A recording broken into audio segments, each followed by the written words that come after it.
Walang humpay ang suntukan ng dalawang driver. Ayon sa mga saksi, gitgitan daw sa kalsada ang naging dahilan ng away ng dalawa. Ang isa, driver ng bus, samantalang driver naman ng taxi ang isa. Walang gustong umawat sa kanila. Hanggang sa lumapit ang dalawang lalaking ito. Bali yung taxi nakabalabag dyan, nakaharang doon sa bus, dito yung bus. Tapos dito sila nagsusuntukan. Nakita ko sila. Galing ako doon sa kabilang pwesto. Narinig ko yung na nagsisigawan. Tumingin ako dyan. Yung pala may nagsusuntukan. Ngayon, nilapitan ko na yung dalawa, pinag-iwalay ko na lang. Dahil baka mamaya, magkaroon pa ng malaking damage. Siyempre nakakaawa. Imbis na naghahanap buhay, sa ospital pa ang bagsak.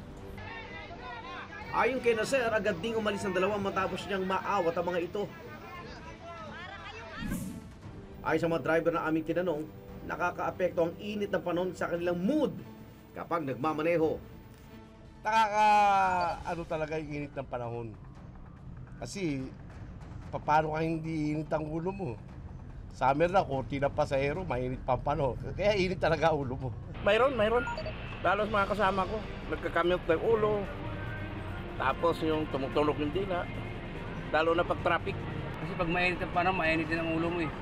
Kasi kung minsan, mayroong mga driver na pasaway, hindi mo rin masasabi na matino lahat ng driver eh.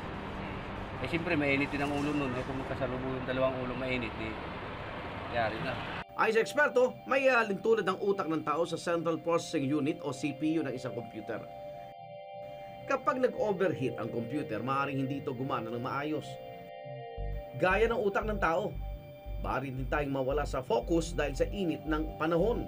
Maraming pag-aaral or study na nagpapakita na may connection or may factor ang weather sa temperament or yung pakiramdam or pag-uugali ng isang tao.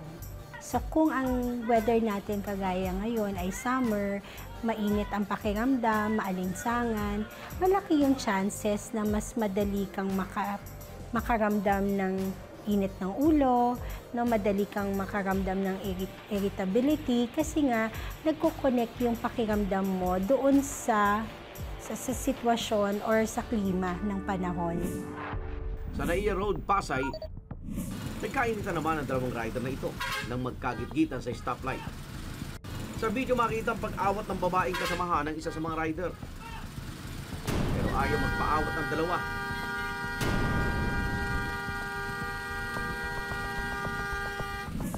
Ilang sandali pa, umalis din ang isa sa kanila. Pero hinabol pa rin siya ng suntok ng nakaalitan. Mabuti na lang at nakailag siya. Hindi na nai-report sa otoridad ang pangyayari. Payo ng eksperto, dapat matutunan na kontrolin ang ating emosyon.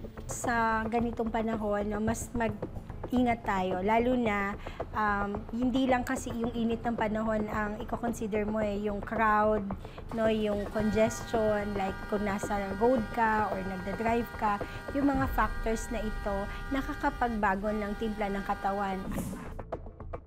Importante rin na mapanatiling balanse ang temperatura ng ating katawan.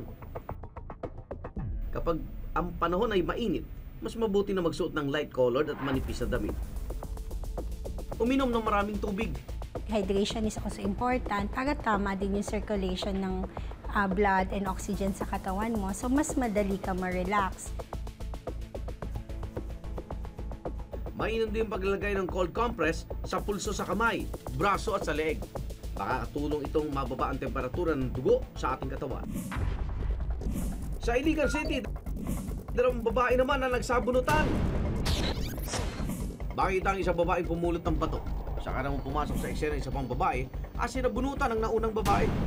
Dapo upo sa kalsada ang babaeng sinugod.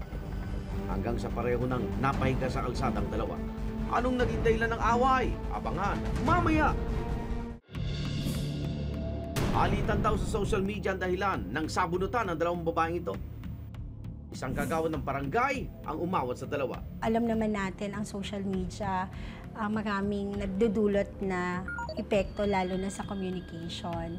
So, importante na bago ka mag-react, kunin mo muna yung opinion or side ng taong nag-post at i-clarify. Ngayong summer, huwag hayaang ang init ng panahon ay magpainit din sa inyong ulo.